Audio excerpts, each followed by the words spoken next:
At 8:28 p.m. on June 22, 2015, the National Weather Service radar in Romeoville, Illinois, showed a hook echo developing on the southwestern flank of a supercell thunderstorm moving east-northeast across Grundy County. The storm had already produced a brief tornado near Streetland about 15 minutes earlier. Now, the rotation tightened. At 8:11 p.m., the Storm Prediction Center had issued a tornado warning for the area, but most residents in Coal City were already watching the sky. The sky had turned an unnatural green. The air was still and heavy. At 8:29 p.m., a National Weather Service spotter reported a tornado on the ground near the intersection of Route 113 and Route 47, about 3 miles southwest of Coal City. The tornado was moving east-northeast at 40 miles per hour. Emergency managers were notified immediately. Law enforcement began broadcasting a shelter-in-place order over the radio, but in a small town with a population of just over 5,000, word traveled mostly by sirens. The sirens had been tested earlier that day at noon. Now they were wailing for real. At 8:31 p.m., the tornado crossed Interstate 55. Several vehicles were caught on the highway. A semi-truck was overturned near the Diamond interchange. The driver later described the sound as a freight train, but louder, more metallic, and coming from above. The tornado was now rated on the enhanced Fujita scale as an EF2, with winds estimated at 130 miles per hour, but it was still intensifying. At 8:33 p.m., the tornado entered the outskirts of Coal City. The first structures hit were a row of single-family homes on the south end of town. Roofs were peeled off, garage doors collapsed inward, trees were snapped at the base. In one home, a family of 4 had taken shelter in an interior bathroom. They heard the windows shatter first, then the pressure change, then the roar. When they emerged minutes later, the second story of their home was gone. The roof was found 2 blocks away, wedged against a grain silo. At 8:34 p.m., the tornado reached the community of Diamond, a small village adjacent to Coal City. Here, the damage became severe. A mobile home park called Diamond Estates was directly in the path. Mobile homes have little structural integrity against even a weak tornado. This was not a weak tornado. The National Weather Service later determined the wind speeds here reached 150 miles per hour, making the storm an EF3.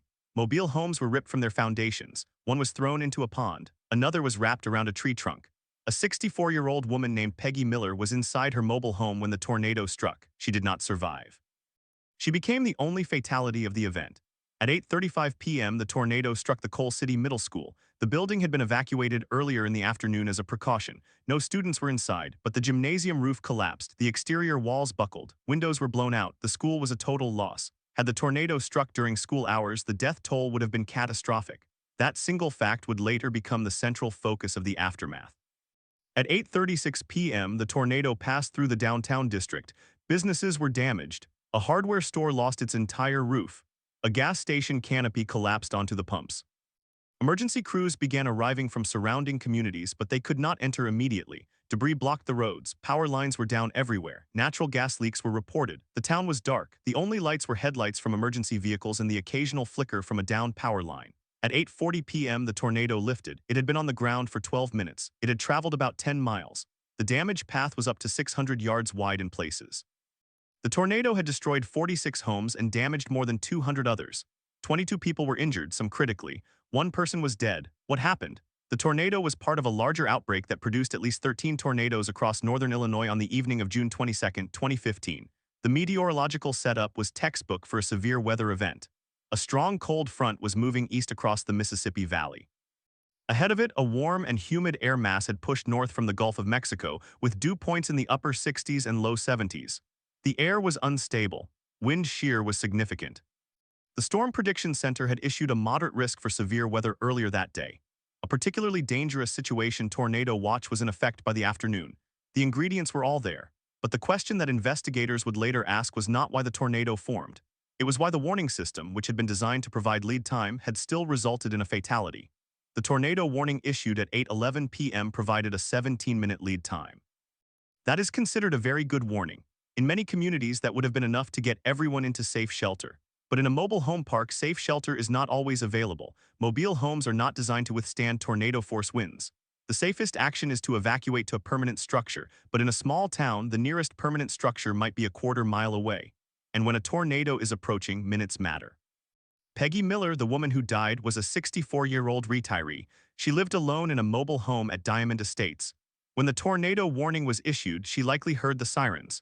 Her neighbors reported seeing her at her front door. She may have intended to leave, but perhaps she hesitated.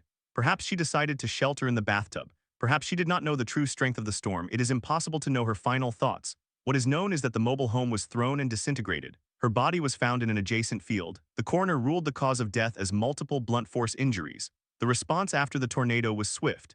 The American Red Cross opened a shelter at the Coal City High School. Volunteers arrived from across the region. The Federal Emergency Management Agency sent a team to assess damage.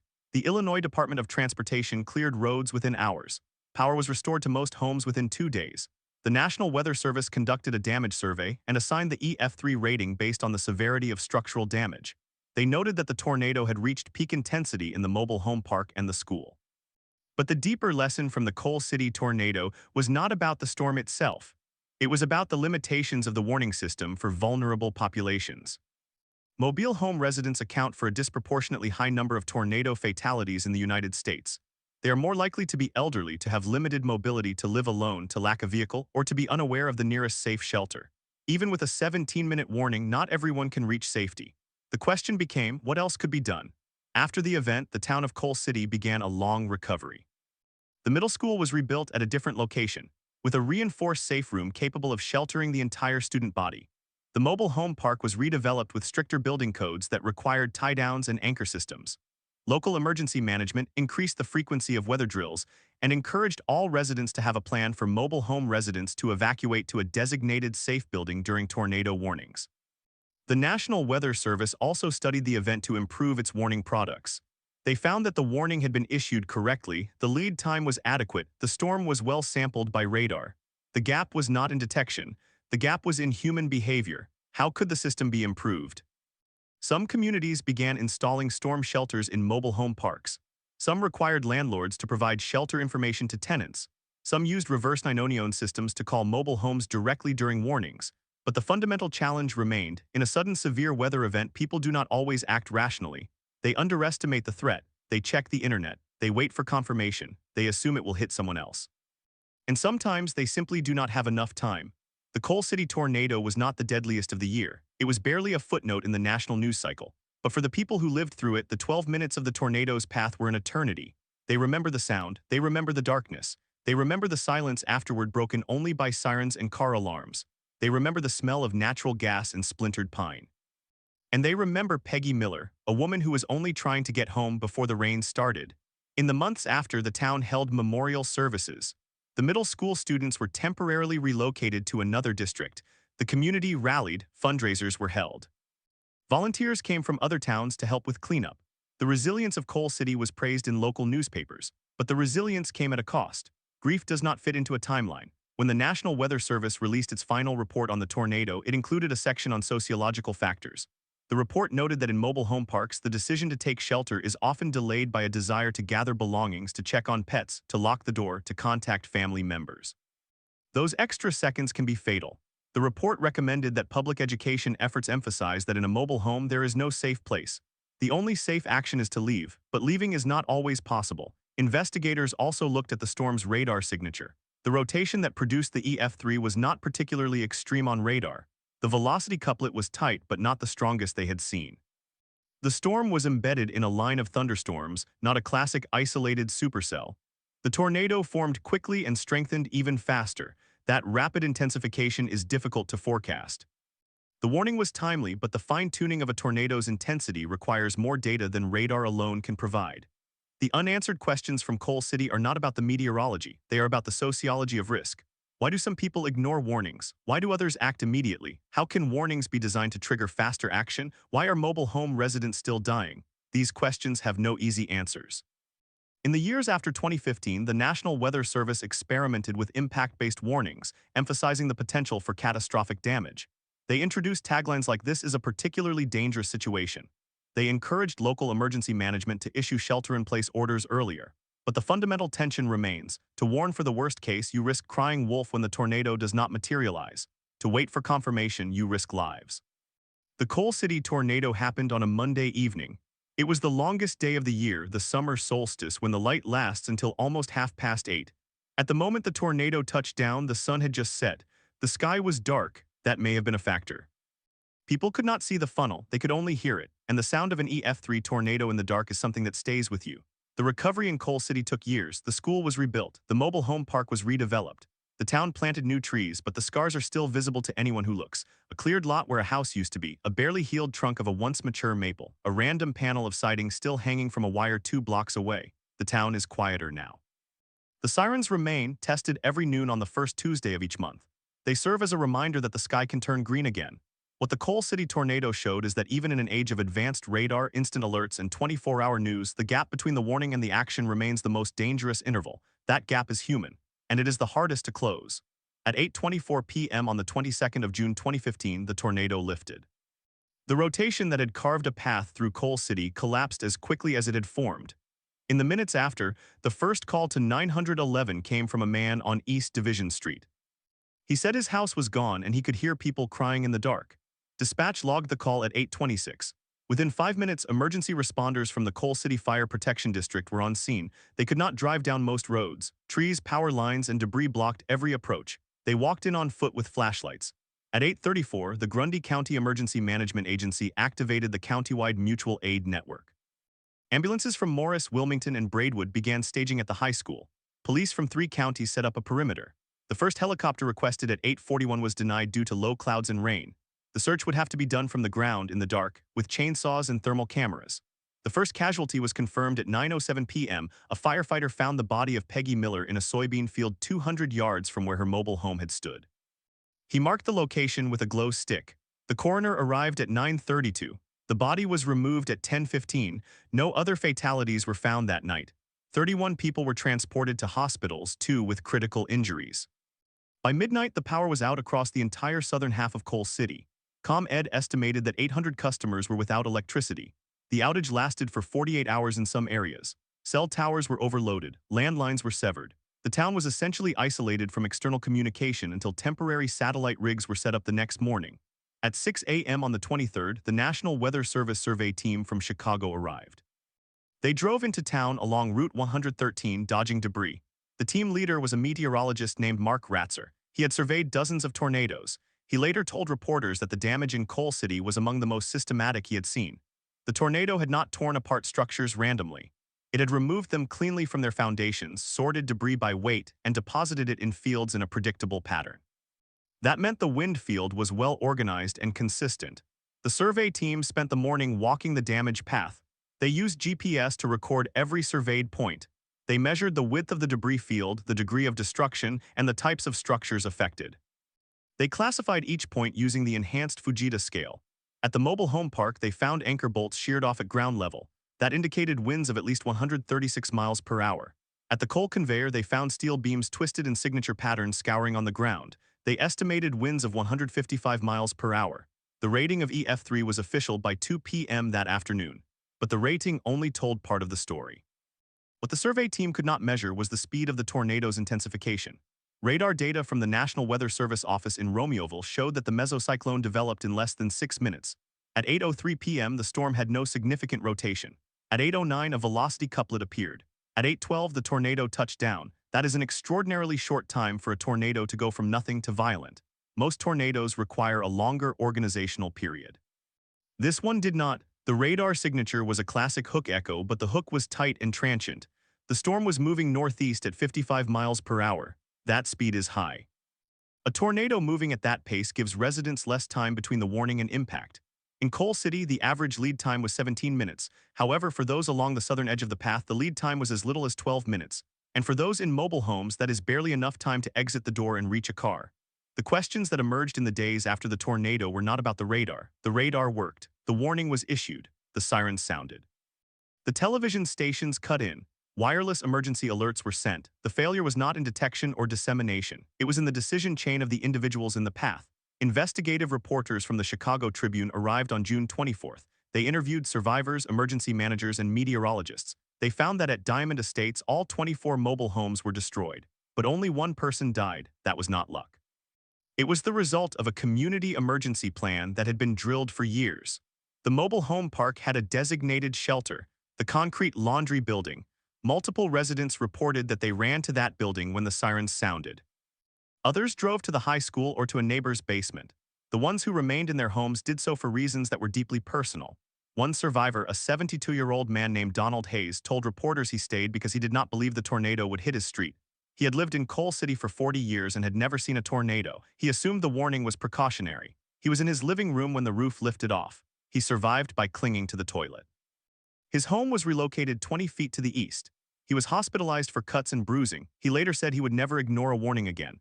Another resident, a 38-year-old woman with 2 children, chose not to evacuate because her car had a flat tire. She could not drive to the school. She did not think she could walk the half-mile with her children. She huddled in the bathtub. The tub was blown into the backyard. She and her children survived with minor injuries. The mother later said she had no other option. These stories illustrate a pattern that the Centers for Disease Control and Prevention had documented years earlier. In a study of tornado fatalities from 1998 to 2007, the CDC found that 54% of deaths occurred in mobile homes. Of those, a significant number involved people over the age of 60, people with disabilities, or people who lived alone. The study recommended that mobile home parks be required to provide storm shelters, but no federal mandate existed. Local jurisdictions could require shelters, but many did not. Coal City did not have a shelter ordinance at the time of the tornado. After the disaster, the town took action. In August 2015, the village board voted to require all new mobile home parks to include a community storm shelter. Existing parks were given a compliance deadline of 2010. Diamond Estates was redeveloped with a reinforced concrete shelter that could hold 100 people. The shelter was built with federal disaster mitigation funds. It was completed in 2017, 2 years after the tornado. The school district also made changes. The new Coal City Middle School, which opened in 2018, included a FEMA-rated safe room in the gymnasium. The safe room was designed to withstand winds of 250 miles per hour. It could shelter the entire student body plus staff and visitors. The cost was approximately $2 million, covered by a combination of insurance, state grants, and federal mitigation money. The old school site was converted into a memorial park, but the human factor remained the hardest variable to control. In the years after the tornado, the National Weather Service conducted a survey of Coal City residents to understand their response to warnings. The survey, published in 2017, found that nearly 20% of residents did not take immediate action when the tornado warning was issued. Of those, half said they wanted to confirm the threat first by looking outside or checking social media. 10% said they did not know where to go. 5% said they believed their home was safe. The survey also asked about the sirens. Almost all residents heard the sirens, but the meaning of the sirens was not always clear. Some residents thought a siren meant a tornado watch, not a warning. Others thought it meant only to go indoors. The survey recommended that communities standardize siren protocols and educate residents on what each siren signal means. The broader question that emerged from Coal City was whether the current warning system was designed for the people who needed it most. The system assumed that everyone could move quickly, drive to a safe building, or access a basement. But that assumption was flawed. Low-income residents, elderly residents, and residents with disabilities were disproportionately affected. They were also less likely to receive wireless alerts because they did not own smartphones. They were less able to afford storm shelters. They were less likely to have a car with a full tank. In the months after the tornado, the Illinois Emergency Management Agency launched a statewide program to install storm shelters in mobile home parks. The program was funded with $3 million from the state legislature. It prioritized parks in counties with high tornado frequency.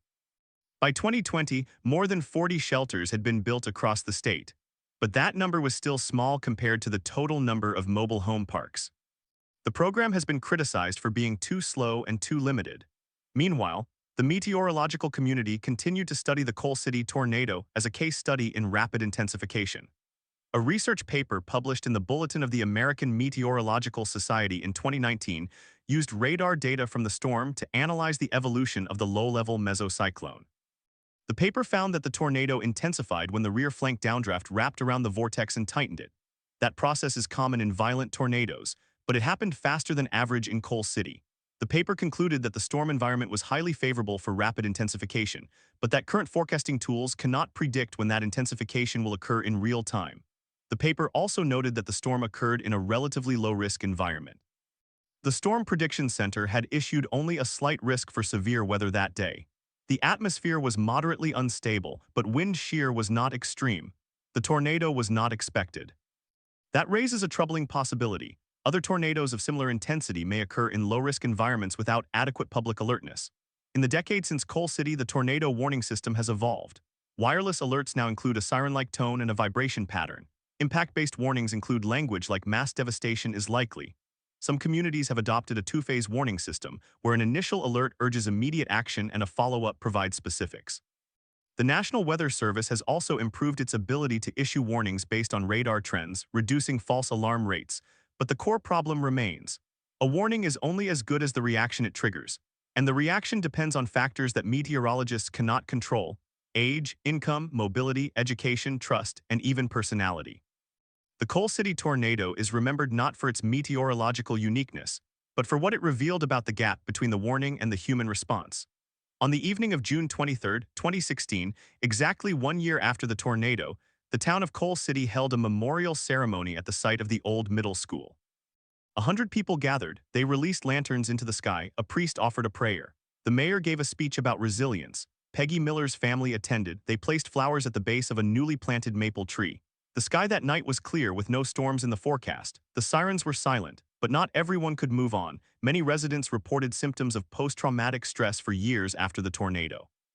A study conducted by the University of Illinois in 2018 surveyed 200 survivors and found that nearly 30% met the criteria for probable PTSD. The symptoms were more common among those who had lost their homes or who had witnessed the destruction of the mobile home park. The study recommended that disaster response include mental health support, not just physical rebuilding. The town did eventually recover. New homes were built, trees were replanted. The memorial park at the old school site has a walkway, a bench, and a plaque. The plaque lists the names of the first responders and the victims. It does not mention the tornado's intensity or the warning system. It simply says, "In memory of the Coal City tornado, June 22, 2015, we remember the loss, we honor the courage, we rebuild together." And yet every time a tornado warning is issued in Grundy County, the phones go off, the sirens test, and for the people who lived through that night, the sound of the alert is not a test. It is a memory. They move faster now, they have a plan, they know where to go, they know what a warning really means. What happened in Coal City was not a systems failure. The radar worked, the warning worked, the sirens worked. The gap was in the space between the sound and the action. That gap is human, and it is the hardest problem in emergency management. The only way to close it is through preparation, education, and the kind of experience that no one wants to earn. The Coal City tornado is over, but the lessons from it are still unfolding. Every new mobile home park that adds a shelter, every new school that builds a safe room, every new resident who knows the difference between a watch and a warning is a piece of the legacy. The tornado killed one person. It injured 31, but it could have been much worse. That it was not is a testament to the warning system, to the responders, and to the community, but it is also a reminder that luck played a role. Next time it might not. The sky over Coal City is quiet now. The radar displays show clear air, but the season is never really over. The next storm is always waiting. And the question of whether that warning will arrive in time and whether it will be heeded remains unanswered. At 7:32 p.m. on June 22, 2015, the National Weather Service office in Romeoville, Illinois, issued a severe thunderstorm warning for Grundy County. The storm was moving northeast at 40 miles per hour. The warning mentioned the possibility of quarter-sized hail and damaging winds. It did not mention a tornado. The storm was still 17 minutes away from Coal City. At 7:37 p.m., radar showed a developing rotation in the storm near the town of Dwight, about 12 miles southwest of Coal City. The rotation was weak. The forecaster noted it on the radar loop but did not issue a tornado warning. The National Weather Service later explained that the rotation had not yet met the criteria for a tornado warning. The threshold requires a velocity couplet of sufficient strength and persistence. That couplet had not formed. At 7:39 p.m., the rotation tightened. The storm entered an environment with strong low-level wind shear. The updraft intensified. The base of the storm lowered. The rotation became more organized. The forecaster watched the radar. At 7:41 p.m., the velocity couplet reached warning criteria. The forecaster issued a tornado warning at 7:42 p.m. That warning stated that a tornado was indicated by radar and urged immediate shelter. But at 7:42 p.m., the tornado was already on the ground. It had touched down at 7:39 p.m., 3 minutes before the warning was issued. The first confirmed touchdown was on a farm field near the intersection of County Road 1000 and County Road 2000, about 2 miles southwest of Coal City. No one saw it. The sky was dark and rain-wrapped. The first visual confirmation came from a storm spotter at 7:44 p.m. who reported a tornado on the ground near the intersection of Route 113 and Route 50. That spotter was a volunteer with the Grundy County Emergency Management Agency. He had been trained to report precisely. He watched the funnel touch down and begin its path northeast. The gap between the tornado touchdown and the warning, 3 minutes, was not unusual. National Weather Service records show that the average lead time for tornado warnings is around 13 minutes, but that average includes many storms that produce weak tornadoes with slow rotation. For rapidly intensifying tornadoes, the lead time can be 0. In Coal City, the rapid intensification caught the forecasters off guard. The question that investigators asked after the storm was whether earlier detection was possible. The radar data from the Romeoville office was later analyzed by the National Severe Storms Laboratory. They found that a low-level mesocyclone had formed at 7:32 p.m., but it was not accompanied by a strong enough radar signature to trigger an automated warning. The forecaster had to rely on pattern recognition. In a training environment with the benefit of hindsight, the signature becomes visible. In real time under pressure with multiple storms on the screen, it was easy to miss. The storm that produced the Coal City tornado was not the only one in the area. That evening, a line of thunderstorms had developed across northern Illinois. The forecaster was managing warnings for several counties simultaneously. The workload was high. The radar was cycling every 4 minutes. The forecaster later told investigators that he had considered issuing a tornado warning earlier, but the rotation was not consistent enough on the previous scan. By the next scan, it was too late. The National Weather Service conducted an internal review of the warning process for the Coal City storm. The review found that the warning was issued within standard time frames and that the storm had developed more quickly than the warning system could accommodate. The review recommended improved training on rapid intensification signatures and faster radar scanning cycles during severe weather. The recommendations were implemented, but the review also noted that no amount of training can predict exactly when a tornado will form. The margin between warning and disaster is measured in minutes. Peggy Miller was 80 years old. She lived alone in a mobile home at the Coal City Estates mobile home park. When the tornado warning was issued at 7:42 p.m., she was watching television. The warning came over the broadcast. A crawl appeared at the bottom of the screen. She had lived in the park for 12 years. She knew that mobile homes were not safe in tornadoes. She had a plan. Her neighbor, a younger man named David, had offered to take her to his house, which had a basement. But David was not home that evening. He was working a late shift. Peggy did not have a car. She could not drive to a public shelter. There was no shelter at the mobile home park. She called her son, who lived in a nearby town. He told her to get out to go to the clubhouse, which was a concrete block building at the entrance of the park. Peggy put on her shoes. She walked out the door. The wind was already strong. The rain was horizontal. She saw the sky turn a greenish black. She started walking toward the clubhouse, which was about 100 yards away. She never made it. The tornado struck the mobile home park at 7:45 p.m. The tornado was rated EF3 with winds around 150 miles per hour. The mobile homes were not anchored to the ground well enough. The first row of homes was destroyed instantly.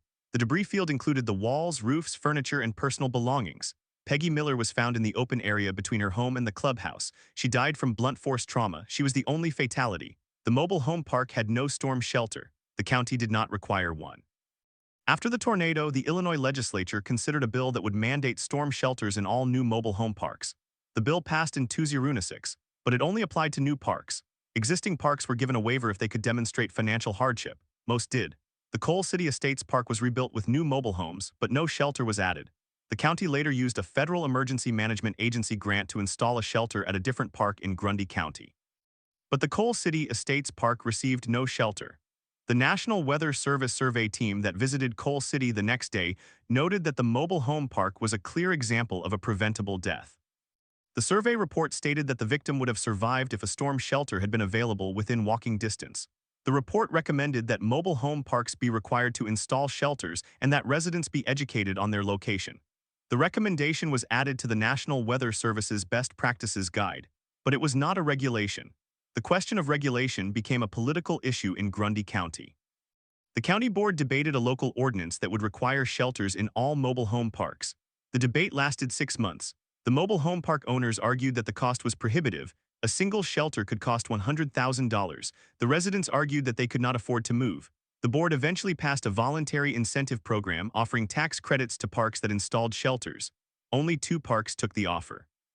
The result was that in 2023, 8 years after the tornado, only 4 of the 15 mobile home parks in Grundy County had storm shelters.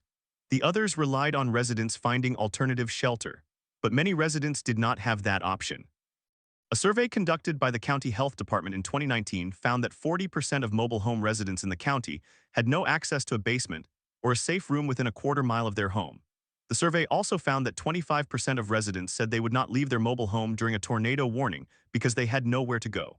The meteorological community continued to study the Coal City storm as a test case for rapid intensification. A research team from the Cooperative Institute for Mesoscale Meteorological Studies analyzed the radar data in detail. They found that the tornado's parent mesocyclone tightened from a diameter of 2 miles to less than half a mile in just 4 minutes. That tightening was accompanied by a surge in the low-level rotation.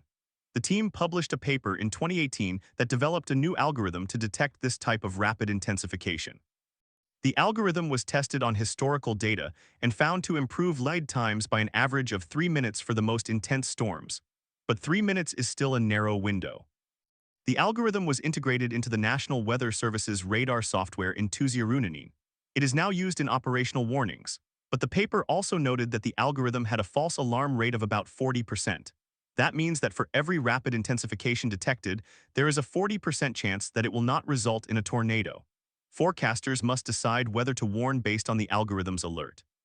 They have to balance the risk of a false alarm against the risk of a missed event. In Coal City, the false alarm rate would have been acceptable, but in real time, with no tornado on the ground, the decision is harder. The human response to warnings remained the most stubborn problem. The survey conducted by the National Weather Service after the tornado asked residents why they delayed. The most common answer was that they wanted to see the tornado for themselves.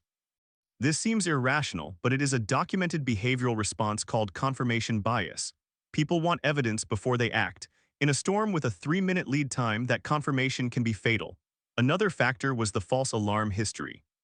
Grundy County had experienced several tornado warnings in the previous 5 years that did not produce tornadoes. Residents who had heard warnings before and seen nothing had trained themselves to wait. This is called the cry wolf effect. The National Weather Service had tried to reduce false alarms by improving detection, but the rate remained around 70% for some types of storms. In Coal City, the false alarm rate for severe thunderstorm warnings in Grundy County was even higher. Residents had learned to be skeptical. The wireless emergency alert system was still relatively new in 2019. It had been launched in 2019. Not all phones were compatible. Peggy Miller did not own a smartphone. She had a flip phone that did not receive wireless alerts. The tornado warning reached her through television only. The television was on, but she was not watching it constantly. She saw the crawl at 7:42 p.m. By that time, the tornado was already 3 minutes old. The sirens in Coal City were activated at 7:43 p.m. The siren system was located at the fire station in downtown Coal City. The siren could be heard throughout the town, but the sound was weaker in the outlying mobile home park, which was about a mile away. Residents there reported hearing a faint wail, but they thought it might be a test. The county tested the sirens every Wednesday at noon. It was not Wednesday, it was Monday. The sound was unexpected. The county emergency management director later explained that the siren activation was delayed because the system required a manual push of a button. The National Weather Service had the ability to automatically trigger the sirens via direct line, but that system was not activated for Grundy County.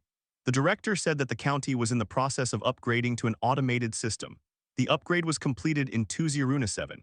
The question of why the 1-minute delay mattered is a question of human reaction time. In a tornado, every second counts. The average person takes about 15 seconds to process an auditory alert and begin moving. If the siren is faint, the processing time increases. If the siren is unexpected, the person may stop to confirm it. By the time Peggy Miller heard the siren, she had already left her home. She was in the open, she could not go back. The debris field has been studied as part of a forensic investigation of the tornado's path. The tornado path was 7.3 miles long and up to 400 yards wide. It destroyed or damaged 72 structures. The debris was thrown as far as a mile away. Pieces of insulation and metal siding were found in fields northeast of the town. The forensic analysis showed that the tornado was not a classic wedge. It was a narrow, intense rope tornado. That shape made it difficult to see by storm spotters and difficult to detect on radar. The National Weather Service issued a post-storm report that included a section on public response. The report noted that many residents did not take shelter because they assumed the storm was not dangerous. The tornado had formed in an area that had not seen a violent tornado in decades. The memory of the 1990 Plainfield tornado had faded. People thought tornadoes only happened in the plains. Illinois is not Oklahoma. The report recommended that local education campaigns emphasize that Illinois is part of Tornado Alley Extended. The education campaign was launched in 2016 by the Illinois Emergency Management Agency. It was called Know Your Zone. The campaign included school programs, community meetings, and a website. It taught the difference between a watch and a warning. It encouraged people to have a plan. It emphasized that mobile homes are not safe. It reached about 50% of the state's population, according to follow-up surveys. In Grundy County, the campaign reached about 60%. But the campaign had no budget for translation. Spanish-speaking residents were largely missed. The Hispanic population in Grundy County had grown significantly since 2010. Many worked in agriculture or construction. They lived in rental properties, including mobile homes. The language barrier meant that some residents did not understand the televised warnings. The wireless alerts were in English only. The campaign materials were in English only. The County Emergency Management Agency did not have a Spanish-speaking staff member. The 2018 study by the University of Illinois found that Hispanic residents were significantly less likely to report receiving a warning than non-Hispanic residents. They were also more likely to report not knowing where to go. The 2018 study interviewed 30 Hispanic residents of Grundy County. 6 of them said they did not hear any warning on June 22, 2015. 4 of them lived in mobile homes. One of them said he heard the storm, looked out, saw the sky, but did not know what to do. He said he prayed. The storm passed and his home was undamaged. He did not know about the warning until the next day. He said he would have gone to a neighbor's house if he had known. The question of cultural preparedness became part of the larger national conversation about equity in disaster response. After Hurricane Katrina in 2005, the federal government had acknowledged that poverty, language, and race affect survival. The Coal City tornado reinforced that lesson for a small inland community. The one death was a low-income elderly woman with no car and no shelter. That was not random. That was structural. The tornado's impact on the school system was profound. Coal City Middle School was destroyed. 300 students were displaced. The school district quickly found temporary space, the high school gymnasium, the church basement, and a vacant retail space in the shopping center. Classes resumed in September, but the logistics were chaotic. Teachers taught from carts. Students used mismatched desks. The trauma was not only physical. Many students had witnessed the destruction of their own homes. Others had lost friends or family. The school district hired additional counselors. The state provided funding for mental health services for 1 year. After that, the district had to rely on its own budget. The counselors were let go. The academic impact was measured by standardized tests. In the year after the tornado, math scores at Coal City Middle School dropped by an average of 11 percentile points. Reading scores dropped by 9. The school district attributed the drop to trauma and disruption. By 2019, the scores had recovered to pre-tornado levels, but the recovery was not uniform. Students who had lost their homes took longer to recover academically than those who had not. The new middle school was completed in Tuesday. It cost $25 million.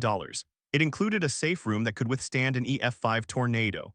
The safe room was designed to hold the entire student body, plus staff and visitors. It was built with federal and state funds. The school district established a partnership with the County Emergency Management Agency to use the safe room as a community shelter during severe weather. The safe room was open to the public for the first time during a tornado warning in May 2019. 40 people showed up. The rebuilding of Coal City took years. The town's population decreased slightly after the tornado as some residents chose not to return. The mobile home park was rebuilt but with fewer lots. The neighborhood of frame houses was rebuilt with more modern construction techniques. The trees were replanted. The memorial park opened in 2007, but the meteorological community has not forgotten. The Coal City tornado is now a standard case study in the National Weather Service's Severe Weather Training course. Forecasters learn about the radar signatures, the warning timeline, and the human factors. The case is used to illustrate the limits of the warning system and the importance of public education. It is also used to highlight the need for shelters, particularly in mobile home parks. In 2020, a researcher from the National Severe Storms Laboratory published a paper that used machine learning to analyze the radar data from Coal City and 30 other rapidly intensifying tornadoes. The model was able to detect rapid intensification an average of 6 minutes earlier than the existing algorithms. The model is now being tested in an operational environment. If it works, the lead time for the next Coal City equivalent could be doubled. The question of whether that lead time will translate into saved lives depends on whether people act. The behavior has not changed dramatically. The 2021 follow-up survey of Grundy County residents found that only 65% said they would go to a basement or safe room immediately upon hearing a tornado warning. That number was up from 50% in 2016, but still far from universal. The survey also found that 20% said they would still look outside first. The town of Coal City now holds an annual tornado preparedness drill in June. The sirens are tested, the schools practice, the fire department coordinates with the county. The drill is held on June 22, the anniversary of the tornado. It is not a celebration, it is a reminder. The warning system is better now. The shelters are more common, the education is more targeted. But the gap between the warning and the action remains. It is a gap that cannot be closed by radar alone. It can only be closed by the kind of understanding that comes from experience. And experience is the hardest thing to teach. In the months after the tornado, the National Weather Service conducted a service assessment of the Coal City event. The report was published in October 2005. It included 17 recommendations. The most urgent recommendation was to improve radar algorithms for the detection of rapidly intensifying tornadoes. The second most urgent was to expand Spanish-language warning dissemination. The third was to increase the number of community-safe rooms in mobile home parks. The recommendations were sent to the Federal Emergency Management Agency, the Department of Homeland Security, and the National Oceanic and Atmospheric Administration. Each agency responded with a timeline for implementation. But timelines are not guarantees. The radar algorithm improvements took 4 years. In 2019, the National Weather Service deployed an update to its tornado detection software, known as the Mesocyclone Detection Algorithm version 2. The update used data from the Coal City tornado and other rapid intensifiers to adjust the thresholds for identifying rotation. Initial testing showed a 15% improvement in detection speed, but a 10% increase in false alarms. The trade-off was debated. The service chose to accept the false alarms. The reasoning was that a false alarm is better than a missed tornado, but the false alarms caused their own problems. In Grundy County, the number of tornado warnings issued in 2019 increased by 40% compared to the pre-Romeoville average. Residents began to complain. The county emergency manager told the local newspaper that people were becoming desensitized. He said they would hear the sirens and assume it was another false alarm. He said that was dangerous. The false alarm problem is not unique to Grundy County. It is a national issue. Studies have shown that when the false alarm rate exceeds about 70%, people start to ignore warnings. The false alarm rate for tornado warnings in the United States has historically been around 75%. The improvements from Coal City did not worsen the overall rate, but they did not improve it either. The problem is structural. The warning system is designed to err on the side of caution. That is the correct priority, but caution can breed complacency. The Spanish language warning issue took longer to address. In 2016, the National Weather Service began offering Spanish-language text on its website and social media. In 2017, it launched a Spanish-language version of its mobile app. But the wireless emergency alerts, which are the most direct way to reach people, remained English-only by default. The Federal Communications Commission required carriers to support Spanish alerts, but individual state emergency management agencies had to opt in. Illinois opted in during Tuesday. By then, the damage had been done. The Hispanic community in Coal City had already learned a hard lesson. Many had moved, some had left the area entirely. The new arrivals did not know about the tornado. The County Emergency Management Agency hired a part-time Spanish-speaking outreach coordinator in Tuesday. The position was funded by a grant that expired in 2020. It has not been renewed. The mobile home park that was destroyed was rebuilt with a community safe room. The safe room was funded by a federal grant through the Hazard Mitigation Grant Program. It opened in 2007. It can hold up to 200 people. The park has about 80 lots. The safe room is located near the entrance. Residents are given keys and instructions. During a tornado warning, they are expected to walk to the safe room, but not all can walk. Some are elderly. Some have disabilities. The park does not have a shuttle. The County Emergency Management Agency considered a volunteer transport program, but it was never implemented. The safe room has been used twice since 2007. Both times, less than half of the residents went to the safe room. The rest took shelter in their mobile homes. A survey conducted after the second event found that many residents believed their homes were safe enough. They were not. The question of why people choose not to take shelter is central to the Coal City story. It is not a question of intelligence. It is a question of perception. People assess risk based on past experience. If they have lived through many warnings without harm, they assume the next warning will also be harmless. This is called normalcy bias. It is a well-documented psychological phenomenon. It killed people in Coal City. It killed people in Joplin. It kills people every year. In 2016, the National Weather Service launched an experiment called impact-based warnings. The idea was to make warnings more specific about the threat. Instead of saying tornado warning, the warning would say tornado warning with a considerable threat or tornado warning with a catastrophic threat. The language would include phrases like mass destruction is likely and shelter immediately. The goal was to shake people out of normalcy bias. The experiment was tested in several states, including Illinois. Preliminary results showed that people who received the impact-based warnings were more likely to take shelter than those who received standard warnings. The improvement was modest, about 7%, but it was statistically significant. The program was expanded nationwide in 2020. Coal City residents were surveyed again in 2020. The survey asked about the impact-based warnings. About 40% said they had heard of them. Of those, about 60% said the warnings made them more likely to act. The survey also asked about the safe room. Only 30% of mobile home residents said they would use it. The most common reason given was distance. The safe room is at the entrance of the park. People at the far end said it was too far to walk. Some said they would rather stay with their pets. Pets are not allowed in the safe room. The pet issue is not trivial. During the 2015 tornado, several residents were found sheltering with their pets in bathtubs and closets. One woman refused to leave her mobile home because she could not fit her 3 dogs in her car.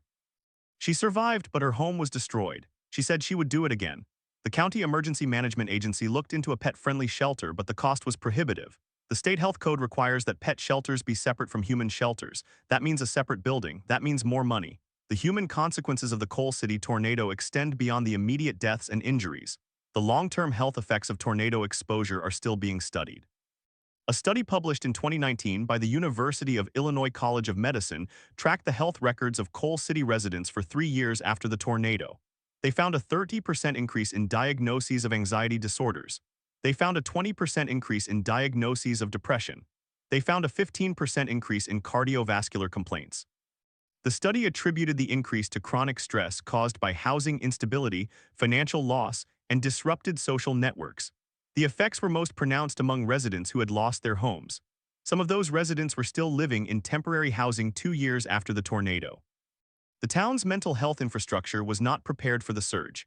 The county mental health board had a budget of about $1.2 million per year. Most of that was allocated to existing programs. The tornado created a new demand that could not be met. The state provided emergency funding for the first year, but it was not enough. The funding covered crisis counseling for about 300 people. The actual number of people who sought help was more than 600. The difference was absorbed by churches, school counselors, and volunteer organizations. Some people did not get help at all. The recovery of the town as a whole has been measured in economic terms. The total insured loss from the tornado was about $150 million. The federal government provided about $40 million in disaster assistance. The Small Business Administration provided low-interest loans to businesses and homeowners. The town's tax base recovered slowly. Property values dropped after the tornado. Many homes were rebuilt, but some were not. The lots sat empty. The town council approved a plan to buy the empty lots and turn them into green space. The plan was never funded. The tornado also changed the way the National Weather Service communicates with the public. After Coal City, the service began experimenting with longer lead time warnings. The goal was to issue warnings 30 minutes in advance instead of the average of 13 minutes. The longer lead time was achieved by using a combination of radar data, satellite imagery, and spotter reports, but the longer lead time came with a higher false alarm rate. The service had to decide whether a 30-minute warning with a 50% chance of being wrong was better than a 13-minute warning with a 25% chance of being wrong. They chose the longer lead time. The reasoning was that even if the warning was false, people would have time to take shelter. They would not have time to get complacent. In 2023, a severe weather event similar to the Coal City tornado occurred in a neighboring county. A rapidly intensifying tornado touched down near the town of Morris. The warning was issued 22 minutes in advance. The tornado was an EF2O. It destroyed 2 mobile homes. No one died. The county emergency manager credited the warning system improvements. He said the Coal City tornado had taught them what to look for. He said the radar algorithms caught the rapid intensification earlier. He said the impact-based warnings made people act. He said it worked, but the improvements are not without cost. The radar upgrades cost millions. The Spanish language alerts require staff. The safe rooms require maintenance. The false alarms require patience. The question is whether the investment will continue. The answer is uncertain. Disaster funding is often reactive. It flows after the tragedy, not before. The Coal City tornado prompted a wave of funding that lasted about 5 years. After that, the funding dried up. The County Emergency Management Agency now operates with a smaller budget than it had in 2006. The part-time Spanish outreach coordinator was cut. The mobile home park safe room is still there, but the key fobs need to be replaced and the grant money is gone. The tornado of June 22, 2015 remains a part of the town's identity. The memorial park has a plaque with the names of the 1 person who died and the dozens who were injured. The plaque also lists the names of the volunteer firefighters, the school teachers, the neighbors who helped. The annual drill on June 22 is well attended. The high school football team plays a game in the fall dedicated to the tornado survivors. The team is called the Kohlers. In 2015, the team was undefeated. The season was not interrupted. The players practiced in the damaged field. They said it gave them purpose. The science of tornado warning continues to evolve. In 2024, the National Oceanic and Atmospheric Administration is testing a new radar system called phased array radar. It can scan the atmosphere in 30 seconds compared to the 4 to 5 minutes of the current system. The faster scanning could detect rotation in seconds, not minutes. That could cut the warning time from 13 minutes to perhaps 3 minutes. The trade-off is cost. A single phased array radar costs about $50 million. The current network costs about $2 billion to maintain. The phased array would cost 10 times that to deploy nationwide. The decision on whether to proceed is expected in 2026. The Coal City tornado happened because of a confluence of meteorological and social factors. The atmosphere was unstable. The wind shear was extreme. The storm developed rapidly. The warning system did not detect it soon enough. The public did not respond fast enough. The infrastructure did not protect everyone. Those factors still exist. The atmosphere has not changed. The wind shear still occurs. The rapid intensification still happens. The warning system is better, but it is not perfect. The public is better educated, but not fully. The infrastructure is stronger, but not everywhere. The question that remains is whether the next coal city will be different. The answer will not come from radar or from warnings. It will come from the people. It will come from the mobile home resident who decides to walk to the safe room carrying her dog. It will come from the Spanish-speaking family who reads the alert on their phone. It will come from the elderly woman who has a plan. The town of Coal City is a reminder that preparedness is not a government product. It is a personal habit. The tornado of 2015 changed the town. It changed the weather service. It changed the county. But it did not change every mind. On the 8th anniversary of the tornado in June 2023, a storm chaser visited Coal City. He set up his camera in a field east of town. He filmed the clouds rolling in. The sky was the same color as it was in Romeoville. The air was the same. The wind was the same. He filmed for 2 hours. Nothing happened. The storm passed. He packed up his gear and left. He said he would be back. He said he knew it would happen again. He did not know when. He did not know where, but the pattern is there. The question is whether we are ready. The answer is not yet.